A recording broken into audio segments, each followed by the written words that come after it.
نکلتا ہے حضور کے بعد اگر کسی نے دعویٰ کیا نبوت کا تو وہ کذاب، دجال، جھوٹا، کافر، اور جس کسی نے بھی اس کی تصدیق کی، اس کو باندھ لیا، وہ بھی دائرہ اسلام سے خارج، مرتد۔ یہ قانونی اہمیت ہے، قانونی اہمیت ہے۔ کوئی شخص مسلمان رہا یا نہیں رہا، یہ تو بڑا اہم مسئلہ ہے، قانونی مسئلہ ہے۔ اس کی بیوی کا اس سے نکاح جو ہے وہ ختم ہو گیا اگر اس نے کسی حضور کے بعد کسی نبی کی نبوت کا اقرار کر لیا یا خود اپنے نبی ہونے کا دعویٰ کیا، وہ پھر مرتد ہے، واجب القتل ہے۔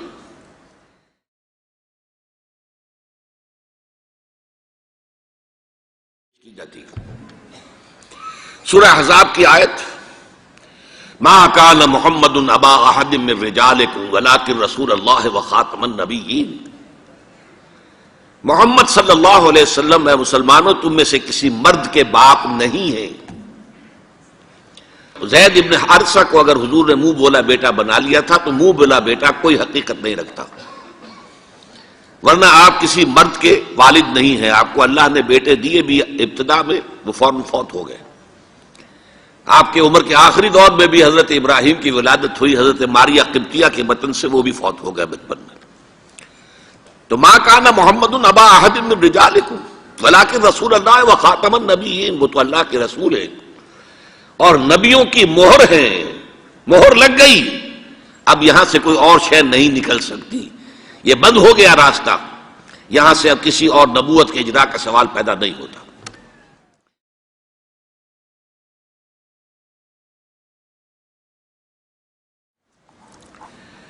دیکھیے ایک جامع ترمذی میں روایت ہے حضرت ثوبان سے رضی اللہ تعالی عنہ، حضور نے فرمایا انہ سیکون فی امتی ثلاثون کذابون کلہم یزعم انہ نبی وانا خاتم النبیین لا نبی بعدی۔ آپ نے فرمایا میری امت میں 30 افراد ایسے اٹھیں گے جو دجال ہوں گے، کذاب ہوں گے، جھوٹے ہوں گے۔ ان میں سے ہر شخص جو ہے یہ گمان کرتا ہوگا اپنے بارے میں کہ وہ نبی ہے، حالانکہ میں خاتم النبیین ہوں، اور خاتم النبیین کے معنی کیا؟ لا نبی بعدی، اب میرے بعد کوئی نبی نہیں ہوگا۔ اس قانونی مفہوم کو بہت ہی عمدگی کے ساتھ یہاں واضح کر دیا گیا کہ اب چاہے دجال اٹھیں گے، حضور کے اپنے زمانے میں اٹھ گئے تھے، پھر اس دور میں تو بڑی تیزی کے ساتھ، بڑی رفتار جو ہے تیز ہو گئی ہے، زمانہ آخری آ رہا ہے، وہ 30 کی تعداد اب جو ہے پوری ہونی ہے۔ بہاءاللہ ایران میں اٹھا، غلام احمد قادیانی ہندوستان میں اٹھا، ابھی آپ کے ہاں ایک یوسف صاحب تھے، ان کو ویسے ہی ایک شخص نے گولی مار دی ہے سائیوال جیل میں، ورنہ وہ بھی کہتے تھے میں محمد ہوں صلی اللہ علیہ وسلم، معاذ اللہ ثم معاذ اللہ ثم معاذ اللہ۔ پچھلے دنوں خبر آئی تھی کہ ملتان میں کسی نے نبوت کا دعویٰ کر دیا ہے، وہ گرفتار کیا گیا، اس پر مقدمہ چل رہا ہے۔ تو یہاں حضور نے فرما دیا کہ 30 ہوں گے ایسے افراد میری امت میں سے کہ جو دعویٰ کریں گے، وہ جھوٹے ہوں گے، کذابون، اور جو دعویٰ کریں گے نبوت کا، حالانکہ میں خاتم النبیین ہوں اور میرے بعد کوئی نبی نہیں۔ دوسری حدیث ہے، یہ حضرت ابو ہریرہ سے ہے رضی اللہ تعالیٰ عنہ، اور یہ سنن ابی داؤد میں ہے۔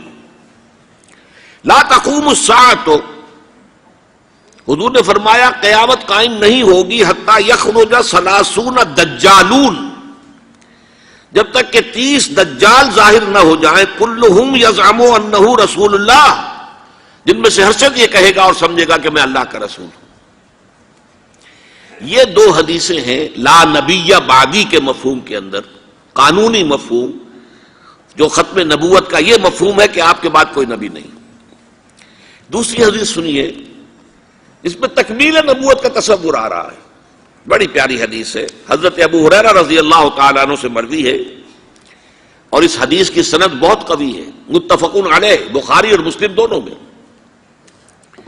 حضور فرماتے مثلی و مثل الانبیاء، میری اور سابقہ انبیاء کی مثال ایسے ہے کہ مثل قصر، ایک ایسا محل کسی ہے، احسن بنیانہ، جس کی تعمیر بہت عمدہ کی گئی، بہت شاندار قصر تعمیر کیا گیا، وَتَرَكَ مِنْهُ مَوْضِعَ لَبْنَةٍ، لیکن ایک اینٹ کی جگہ چھوڑ دی گئی، ایک جگہ پر رکھنا چھوڑ دیا گیا، وہ کمی ایک تھی کہ جو اس کے اندر باقی تھی۔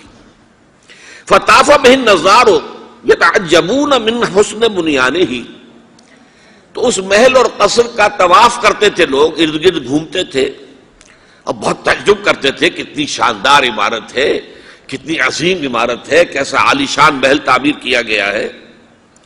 إِلَّا مَوْضِعَ تِلْكَ اللَّبْنَةِ، سوائے اس ایک اینٹ کی کمی کے جو انہیں عجیب محسوس ہوتی تھی کہ یہ ایک اینٹ کی کمی کیوں رکھ دی گئی۔ اب حضور فرماتے فَكُنْتُ أَنَا، وہ اینٹ میں ہوں، صَدَدْتُ مَوْضِعَ اللَّبْنَةِ، میں نے اس اینٹ کے رکھنے کو پورا کر دیا ہے۔ خُتِمَ بِيَ الْبُنْيَانُ، میرے ذریعے سے قصر رسالت کی تکمیل ہو گئی ہے۔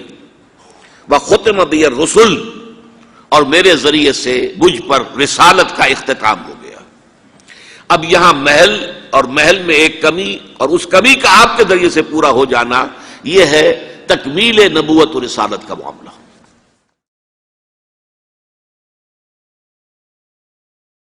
کہ جو شخص بھی اب حضور کے بعد کوئی نبوت کا دعویٰ کرے گا یا کیا ہے، وہ دجال، کذاب، جھوٹا، کافر، مرتد، واجب القتل، یہ اس کا قانونی تقاضا ہے۔ بدقسمتی سے صورت کیا ہوئی، عالم اسلام میں اس سے پہلے جب بھی کسی نے یہ کام کیا، جب تک مسلمانوں کی حکومتیں تھیں، انہیں قتل کر دیا گیا۔ آپ کو معلوم ہے کہ حضور کے فوراً بعد جو کھڑے ہو گئے تھے مسیلمہ کذاب اور بڑے بڑے مدعیان نبوت، ان کے خلاف جہاد کیا گیا، ان کو قتل کیا گیا، تہہ تیغ کیا گیا۔ بہاء اللہ ایران میں اٹھا تو وہاں چونکہ بہرحال مسلمانوں کی حکومت تھی، قتل کر دیا گیا۔ اب بھی کوئی بہائی ایران میں نہیں رہ سکتا، سب وہاں سے بھاگ چکے ہیں، کوئی نہیں رہ سکتا، کوئی وہاں آئے گا تو قتل کر دیا جائے گا۔ لیکن یہاں معاملہ یہ تھا کہ انگریز کی حکومت تھی، انگریز کی حکومت میں ہر شخص کو کھلی چھوٹ تھی۔ اکبر الہ آبادی رحمۃ اللہ علیہ نے بڑے خوبصورت الفاظ کے اندر وہ نقشہ کھینچا ہے، گورنمنٹ کی خیر یارو مناؤ، گلے میں جو آئیں وہ تانے اڑاؤ، کہاں ایسی آزادیاں تھی میسر، ان الحق کہو اور پھانسی نہ پاؤ۔ اگر اسلامی حکومت ہوتی، مسلمان حکومت ہوتی، چاہے اعلی معیاری اسلامی حکومت نہ بھی ہوتی، مسلمانوں کی حکومت ہوتی، تو جس نے ان الحق کہا منصور، وہ سولی چڑھا دیا گیا یا نہیں؟ جس نے نبوت کا دعویٰ کیا وہ قتل کر دیے گئے کہ نہیں؟ انگریز کی حکومت تھی، گورنمنٹ کی خیر یارو مناؤ، گلے میں جو آئیں وہ تانے اڑاؤ، خدائی کا دعویٰ کر دو، نبوت کا دعویٰ کر دو، رسالت کا دعویٰ کر دو، کوئی پوچھنے والا نہیں، کوئی پکڑنے والا نہیں، کسی دارو گیر کا کوئی اندیشہ ہی نہیں۔ کہاں ایسی آزادیاں تھی میسر، ان الحق کہو اور پھانسی نہ پاؤ۔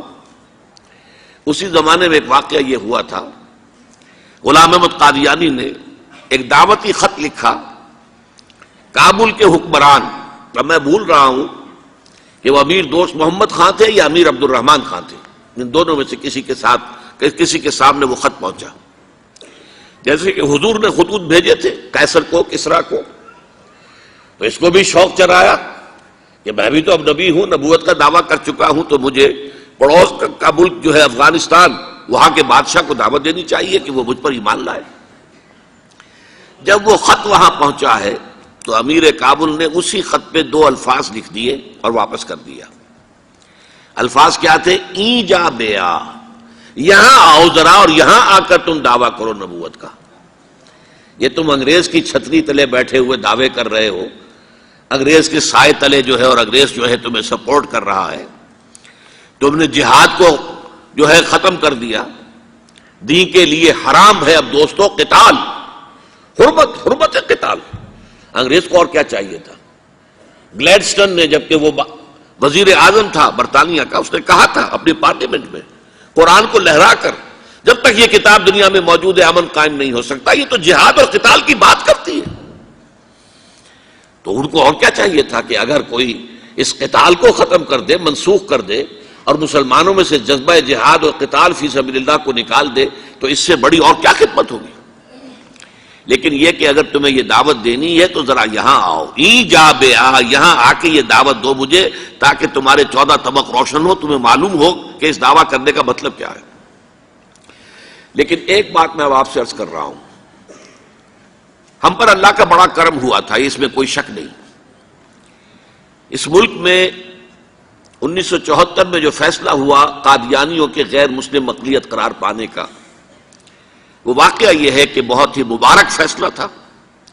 اس کے لیے تحریک جو اٹھی وہ بھی بہت ہی عمدہ تھی، بہت پرامن تھی، بہت منظم تھی۔ مولانا سید محمد یوسف بن نوری رحمۃ اللہ علیہ اس کے قائد تھے۔ کوئی سیاسی لیڈر جو ہے اس میں نمایاں نہیں تھا، خالص دینی تحریک تھی۔ پھر اس وقت ہمارے ہاں حکمران ذوالفقار علی بھٹو، حالانکہ خالص سیکولر ذہن کا آدمی، اور قادیانیوں نے اسے سپورٹ کیا تھا 1970 کے الیکشن میں۔ قادیانی سمجھتے تھے وہ تو ہمارا اپنا آدمی ہے، لیکن اللہ تعالیٰ نے اس کے ہاتھوں لیکن بہترین طریقے سے، جس پر اعتراض کیا ہی نہیں جا سکتا، پارلیمنٹ کے ذریعے سے فیصلہ کرایا۔ کوئی آرڈیننس نہیں تھا، کوئی حکم جو ہے، فرمان جو ہے وہ ایشو نہیں ہوا تھا، پارلیمنٹ کے ذریعے سے۔ اور پارلیمنٹ کی ایک کمیٹی بنائی گئی جس میں کہ موقع دیا گیا کہ قادیانیوں کے سربراہ بھی آ جائیں، لاہوریوں کے سربراہ بھی آ جائیں۔ یہ دونوں سیکٹ جو ہیں قادیانیت کے، پہلے قادیانی تھے، اب وہ ربوائی ہیں، ربوے والے ہیں۔ لاہوری جیسے پہلے لاہوری تھے، آج بھی لاہوری ہیں۔ ان دونوں کے سرکردہ لوگوں نے آ کر وہاں پر اس کمیٹی کے سامنے پیش ہو کر بیانات دیے اور کہا، کھل کر کہا۔ ناصر احمد اس وقت جو ہے خلیفہ تھا ان کا، مرزا طاہر احمد کا غالباً بڑا بھائی مرزا ناصر احمد۔ انہوں نے کہا ہم نبی مانتے ہیں، غلام احمد قادیانی کو ہم نبی مانتے ہیں، ڈنکے کی چوٹ کہا۔ لہذا اس کے بعد پارلیمنٹ نے فیصلہ کیا یہ غیر مسلم ہے، اور صحیح فیصلہ کیا۔ لیکن یہ فیصلہ ادھورا ہے، یہ بات آج میں پہلی مرتبہ کہہ رہا ہوں، اسے نوٹ کر لیجیے۔ قادیانیت کے فتنے کو کوئی گزند نہیں پہنچا ہے ان کے غیر مسلم قرار دیے جانے سے۔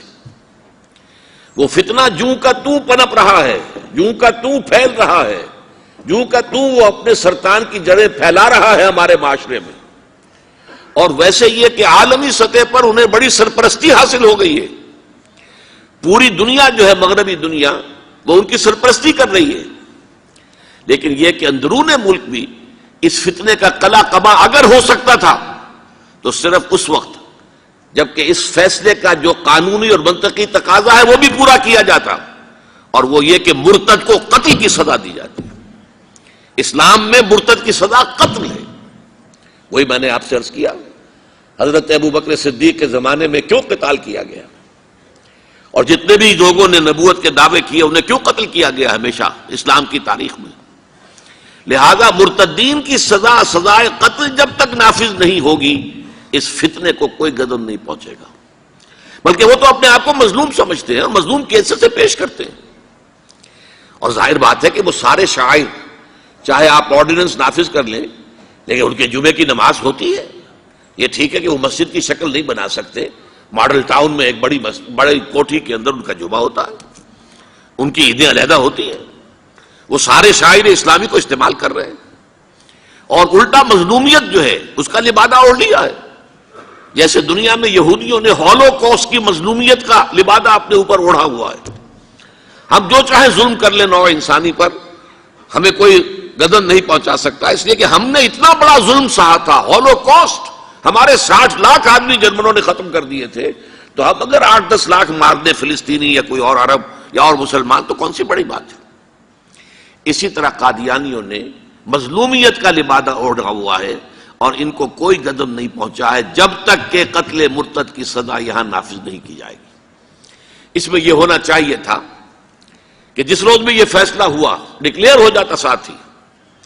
اب تک کے جو قادیانی ہیں آج کے اس تاریخ سے، فیصلے سے پہلے وہ تو اقلیت قرار پائیں گے، انہیں قتل نہیں کیا جائے گا۔ لیکن اس فیصلے کے نفاذ کے بعد جو شخص بھی قادیانیت اختیار کرے گا اس پر قتل مرتد کی سزا، اس کی حد جاری کی جائے گی۔ آخری شریعت کوئی آنے والی اور نہ لانے والا، آخری شریعتی کوئی آنے والی اور نہ لانے والا، خود میرے نبی نے بات یہ بتا دی، لا نبی آبادی، ذلی یا بروزی اب کوئی پیغمبر آئے گا نہ لوگو، ذلی یا بروزی اب کوئی پیغمبر آئے گا نہ لوگو، آپ نے یہ کہہ کر مہر ہی لگا دی، لا نبی آبادی۔ شکریہ۔